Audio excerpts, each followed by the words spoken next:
Vivencias.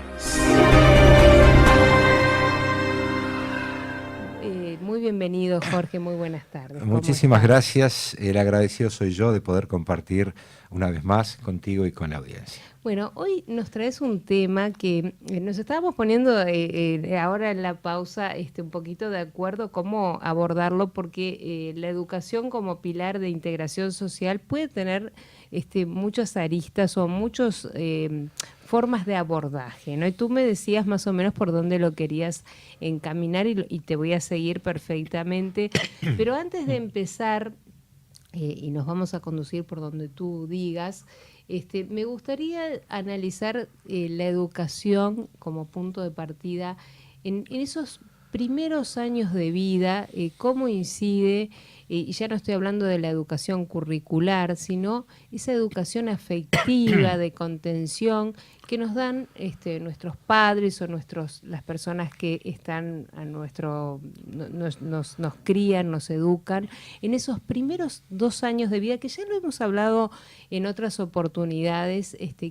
¿Qué importancia tiene ese punto de partida educacional? Es vital. Freud decía que los primeros 7 años de vida son fundantes y estructurantes del ulterior desarrollo cognitivo, social, claro, de nuestra posibilidad de ser buenos administradores de nuestros afectos y nuestras emociones.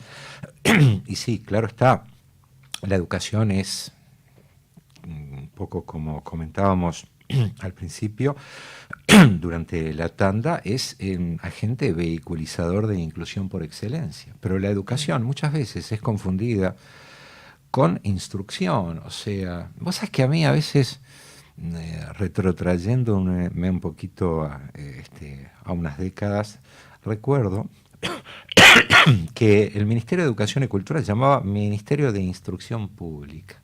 Y todo el mundo siempre dice, bueno, pero qué anacrónico de instrucción. Claro, porque involucraba otras áreas del funcionamiento del Estado, pero la educación no es una prerrogativa o no es algo que debe centrarse en la institución educativa o en los centros de enseñanza. Como vos bien afirmás, la educación es una instancia que nace desde los principales grupos de pertenencia y referencia. Los 2 años también a los que vos hacías alusión también son fundamentales. No solo fundamentales desde el punto de vista de nuestra integración social, sino también que en función de la alimentación, de la contención, de aquellos espacios adecuados, dentro de los cuales podamos recorrer esos 2 años, de acuerdo a esos factores vamos a poder desarrollar una vida saludable fundamentalmente. Hay mucha desnutrición en el mundo, hay problemas, trastornos, digamos, producto de haber padecido una infancia carente de determinadas proteínas, de determinados minerales. Fíjate que los 2 primeros años requieren de una alimentación rica en proteínas, rica en calorías, donde son fundamentales para el proceso de desarrollo cognitivo, tanto el hierro como el zinc, como el yodo y demás nutrientes. Eso por el lado de la alimentación. ¿Qué pasa?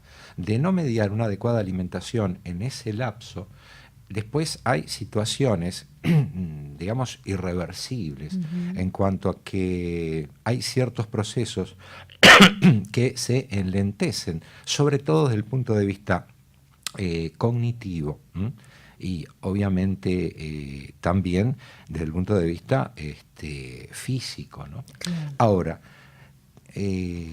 la calidad de los vínculos que se establecen entre padres e hijos durante esas capaz etapas. Que 2 o, como decías tú, 7 años es ser más extensivo. Claro. Yo dije los 2 primeros porque tienen que ver con eso de que... Claro, tú, depende desde qué perspectiva lo sigamos, pero está bien, digamos. A mí me gusta poner siempre los 7 años porque incluye, fíjate, desde el punto de vista digamos, nutricional es importantísimo, Claro. pero desde el punto de vista afectivo, desde el punto de vista cognitivo, es trascendental.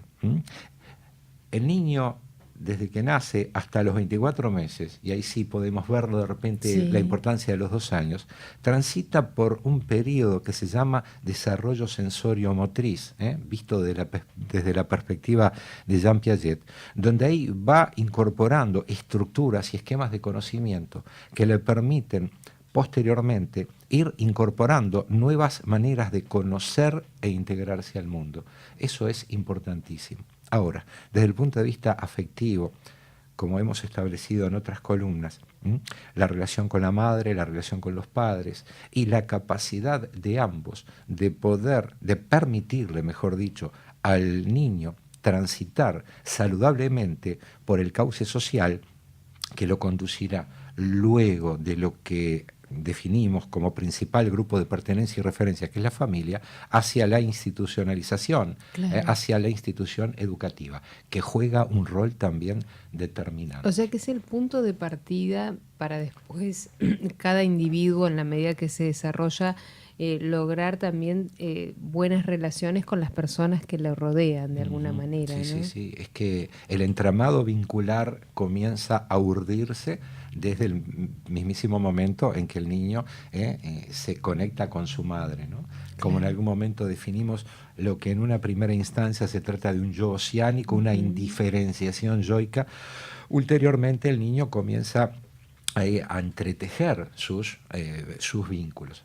Durante esos 2 primeros años, las herramientas de que dispone el niño para conocer el mundo son la acción y los sentidos. Por eso Piaget define esta etapa como sensorio-motriz, porque el niño incorpora el mundo y empieza a comunicarse a través de los sentidos, de lo que percibe y a través de su motilidad, o sea, a través de cómo él se mueve dentro de ese contexto que es la familia, ¿no?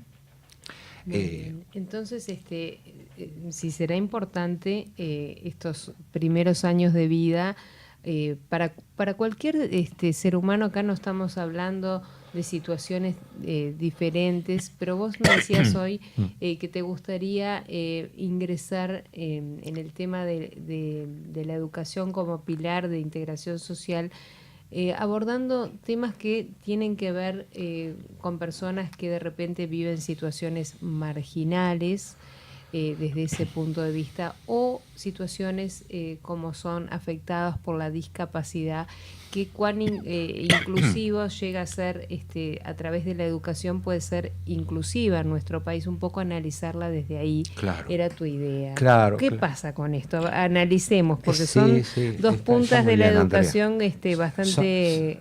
Son 2 aspectos que a veces... no se tienen en cuenta. Claro, no se tienen en cuenta. Y vos o si se tienen... de forma muy tangencial. Fíjate vos que si hablamos de marginalidad o si hablamos de pobreza, son aterradores los índices de niños que en estos momentos no acceden a una escolarización adecuada, pero por sobre todas las cosas que carecen de 3 pilares indispensables para poder desarrollarse, para poder educarse, que son la contención familiar, un techo y básicamente una alimentación, ¿no?, que le permita poder recorrer las distintas instancias por donde transitará su maduración, su desarrollo. O sea, ya estamos partiendo que si la educación es un derecho, ese niño ya no está contando con los derechos básicos. Exactamente, y como decíamos, es un derecho humano vital, facilitador de los demás derechos humanos. Claro, pero si no tiene casa, comida, alimentación, ya venimos mal. Venimos horrible, pero lo que pasa es que se genera también una especie de transferencia transgeneracional de la pobreza. Claro. Por lo tanto, el niño que nace en un hogar pobre ya nace predispuesto, más que predispuesto, expuesto a sufrir esas carencias que le inhabilitan, son inhabilitantes para poder desarrollar de una manera equitativa con el resto lo que es un proceso de inserción social. Claro. Sí, por lo que venías diciendo antes, esos primeros años ya ese niño carente de buena alimentación para desarrollarse cognitivamente en forma adecuada, aunque se quiera poner, tuviera la suerte que en el camino pudiera incluirse en la educación, quizás ya tenga un desfasaje ese niño, de alguna manera, por lo que Claro. venís explicando. Lo que pasa es que a veces hay una falla en la comprensión del término inclusión. Inclusión no es agarrar al niño y meterlo en una escuela. Claro. Inclusión es generar un feedback con el entorno para que ese niño pueda no solo incluirse, sino integrarse a un proceso educativo, a un proceso formacional. Porque de nada sirve que el niño viene a la escuela, hace los deberes, pero retorna a su casa y no hay un ambiente continentador, no hay un plato de comida, no hay quien le supervise los deberes, no hay quien le brinde afecto, no hay quien le impulse, quien le entusiasme en el proceso de aprender, el proceso de aprendizaje. Por lo tanto, cuando hablamos de inclusión, no debemos tomarlo como la mera depositación del niño dentro de lo que sería una instancia de formación. La formación es algo más, requiere del establecimiento de vasos comunicantes, no solo con la familia, sino con el entorno también. Claro, ¿no? claro. Porque de nada sirve que ese niño asista a un horario curricular si en el entorno familiar no hay un apoyo. Exactamente, exactamente. Entonces, ¿cómo se fomenta inclusión? Y bueno, la mejor manera de fomentar inclusión es revertir un poco esos procesos incompletos que definen, una buena intención, una expresión de deseo, pero que no llega a concretar lo que sería hoy, como se consigue hoy en el mundo, ver la inclusión, el seguimiento del niño y no verlo simplemente como un sujeto a incluir, sino un individuo a acompañar. Sí, sí. Sin acompañamiento. Ahora, me preocupa eso que decís que es una cosa que pasa a nivel mundial, que son niños que de pronto ya vienen no de una segunda generación, de una tercera generación en la cual ya no vienen recibiendo educación, viven en niveles marginales. Es difícil de revertir un problema estamos en la tercera generación, es muy difícil, ¿no? Sí, mirá, vos sabés que yo iba a la escuela Colombia en Blandengues e Inca, en Villa Muñoz. Gómez, Villa Muñoz. Y a pocas cuadras de ahí, en la calle Arenal Grande, Isla de Gorriti, había otra escuela, una escuela 66, pero que funcionaba, digamos, a media máquina, un edificio semi-derruido. Y en la esquina, frente a donde se juntan Arenal Grande e Isla de Gorriti, había una construcción de chapa sobre una parte ya derruida de esa vieja escuela que había ahí. Y vivía una familia que habían llegado desde Artigas a fines de los 70 con toda la marcha de los cañeros, ¿te acordás? Sí, sí. Bueno, uno de los chiquilines que estaba ahí, no creo que nos esté escuchando, pero si de repente por esas cosas Nunca está escuchando, le mando un abrazo grande. Nunca se sabe, capaz que tenemos la dicha. Le mando un abrazo grande a Lucilo, un gran amigo, jugamos al fútbol juntos en la escuela. El niño vivían en un rancho de lata, con un piletón de hormigón en la vereda, con un caño que salía de la tapa de la hoce de la vereda. Ese chiquilín era el que traía el guardapolvo más limpio, más almidonado de todos. Siempre peinado a la gomina, la madre lo traía hasta la puerta de la escuela.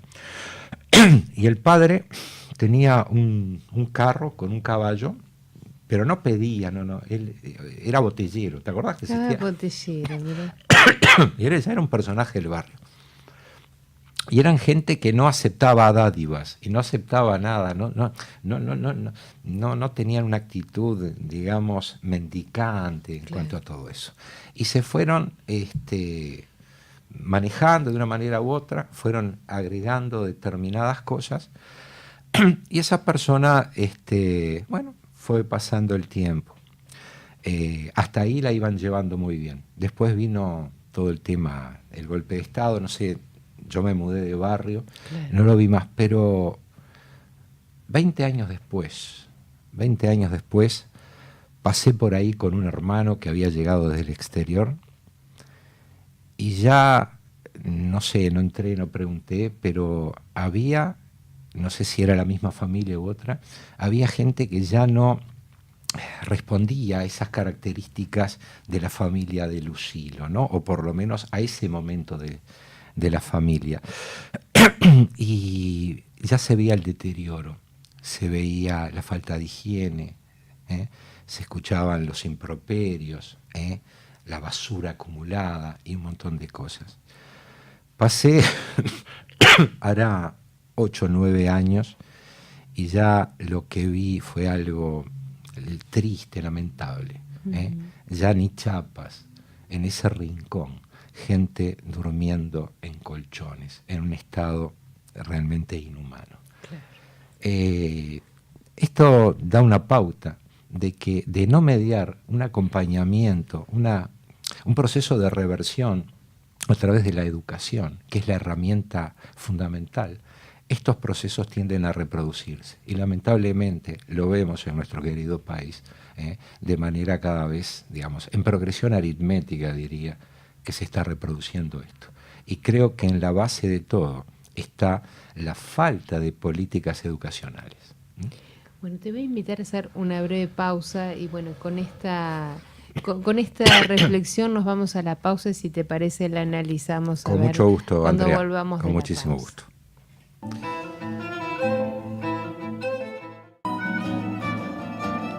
Continuamos en Vivencia junto al licenciado Jorge Schneiderman en su columna Mano a Mano y sin diván, y nos fuimos a la pausa ya con 2 o 3 generaciones que estaban perdidas en el tema educacional. A ver, ¿cómo seguimos por este tema?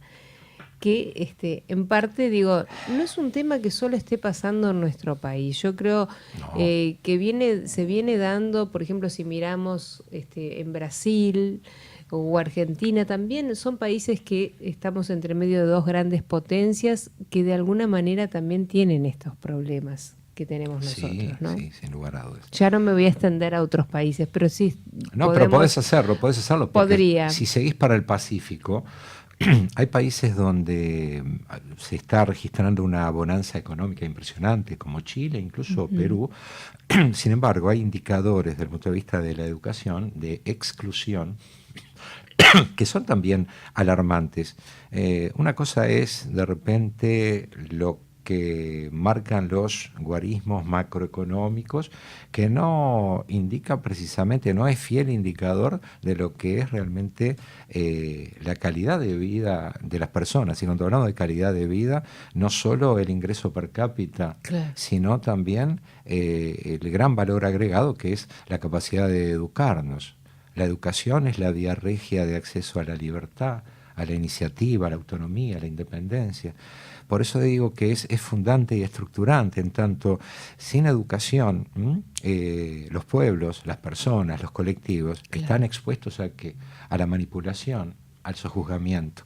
Por lo tanto, ¿cómo revertir esto? Es difícil, la pregunta del millón. Es muy Te venís difícil. A venir en un brete complicado. De repente, si yo tuviera la clave, por ahí me estarían llamando. Me estarían convocando seguramente de alguna organización. Y a esto hay que sumarle que no podemos dejar de cosas que ya hemos analizado. Esta solidez líquida de la que hemos hablado de Bauman, esta hiperconexión constante, este mundo hedonista, materialista, hipercompetitivo, o sea, cosas que tienen que ver además con esta realidad actual de este siglo XXI, que de alguna manera también influyen en estas temáticas que estamos abordando. Ni hablar, ni hablar. No le pasan por al lado. Me alegro que hayas traído a colación esto, el descaecimiento de los valores, ¿no? Todo lo que tiene que ver con lo axiológico. Que capaz que sea una como parte sustancial de esto, de este problema que estás el tema de la educación y también el tema de la formación, de la ilustración, todo lo curricular, como que ha perdido peso en lo que son los anhelos de la juventud. Y eso es muy determinante de lo que estamos pasando. Como vos bien mencionabas al profesor Bauman, esta sociedad líquida, esta licuefacción de todos los valores, el cortoplacismo, hace que por ahí no se repare tanto en la educación. Y es un gravísimo error. La tecnología que nos ha invadido, con todas sus bondades y también con todas las cosas que de repente pueden tener una connotación negativa por el lado de su mal uso, del abuso de la tecnología, también han incidido en el interés. ¿Te acordás cuando una vez hablamos sobre Einstein, ¿no? Einstein decía, si queréis tener hijos inteligentes, leedle libros, leedle cuentos. Pero si queréis tener hijos integrados, buenos ciudadanos y abiertos a la vida y a la realidad, leedle más y más y más cuentos. Se ha perdido todo aquello que tenía que ver con la lectura, con el encuentro, con el mano a mano y sin diván cotidiano en que todos teníamos tiempo y un tiempito y una pausa como para poder interiorizarnos, no solo de lo que es la realidad del otro, sino la perspectiva del otro sobre la realidad, esa construcción poliédrica de la realidad a través de la interacción social, a través del contacto con el otro. Todas esas cosas se han perdido. No vamos a demonizar la tecnología porque, como siempre decimos, la tecnología es lo que hacemos con ella. Pero estamos en un proceso de transición, quiero ser positivo, en que todavía no le estamos dando escala humana al uso de la tecnología. Por lo tanto, eso ha ido en detrimento de lo que son determinadas herramientas inclusivas y que realmente nos permiten tener mayores perspectivas. Te cuento, en la esquina de mi casa, acá en Libertador y Colonia, hay un cuidacoche. Un cuidacoche que vos pasás, lo ves al tipo y está el hombre pobre, se está ganando la vida y está sentado en una silla de plástico que le falta una pata, ¿no? Entonces, ¿qué hace? La pone contra la pared. Y la otra vez mi señora pasa por ahí y lo ve con un libro. Y está en el libro y ve un libro que lo había sacado de una volqueta, él se lo dijo. Estaba leyendo un libro que era sobre el diario de Ana Frank.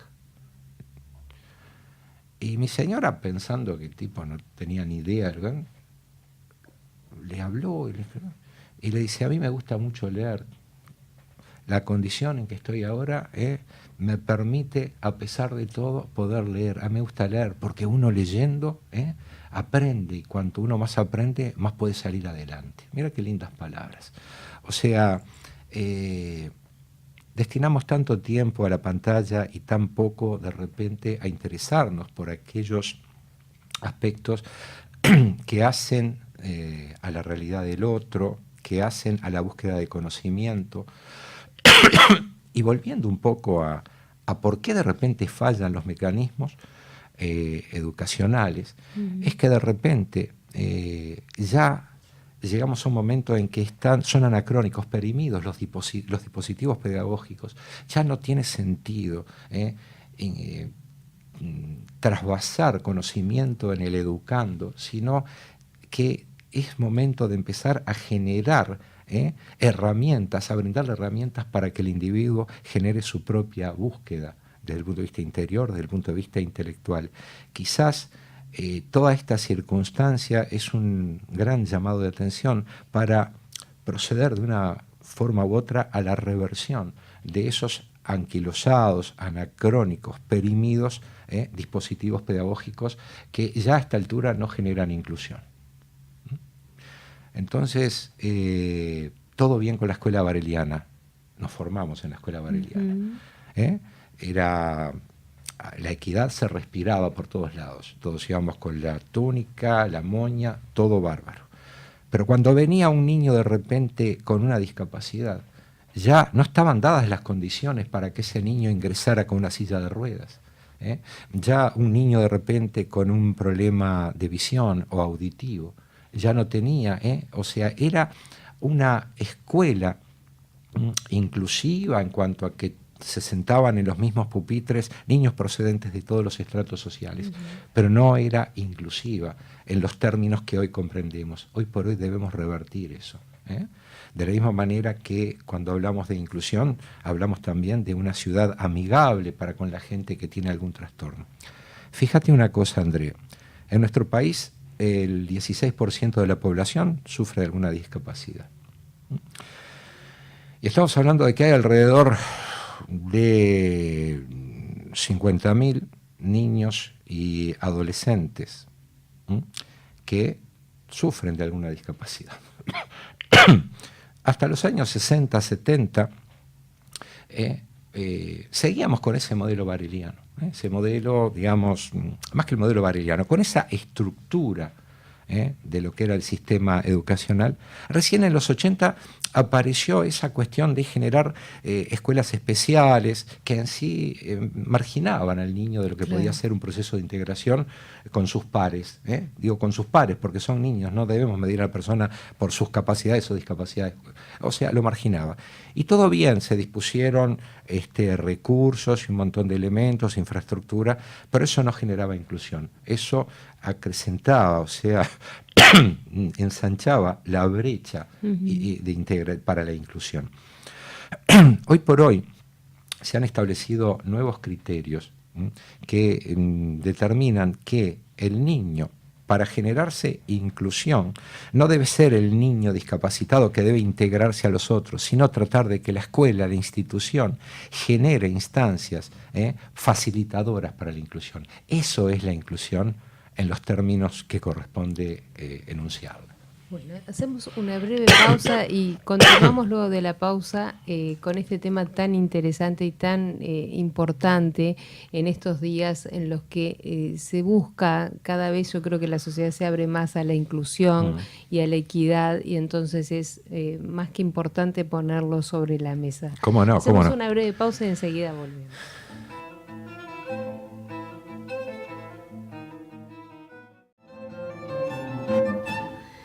Bueno, Jorge, continuamos aquí en tu columna Mano a Mano Sí. Sin Divar con un tema apasionante acá en Vivencias, que es la educación como pilar de integral, de integración social, ¿no? Y cuando nos fuimos a la pausa, estábamos hablando del tema de las distintas discapacidades que pueden tener los individuos, cómo influye, qué importante es incluir a los chicos que tienen alguna discapacidad en el sistema educativo. Y yo te decía que ya hay algunos ejemplos bastante importantes que distintos grupos vienen trabajando en esto. Pero me parece más que interesante que lo traigas como tema de abordaje en tu columna, porque creo que hay que seguir haciendo mucho, y es desde la puesta en diálogo de estos temas que importan y preocupan a todos, ¿no? Claro, claro, y nos deben ocupar fundamentalmente. Claro. Porque hay mucho por hacer. El tema de la inclusión es un tema muy grande. La inclusión es algo que involucra a todo el colectivo, de la misma manera que cuando hablamos de educación, y yo quería puntualizar eso, la educación es parte de la familia, del barrio, de la gente, del entorno, del club. Todos somos agentes vehiculizadores de educación y de formación.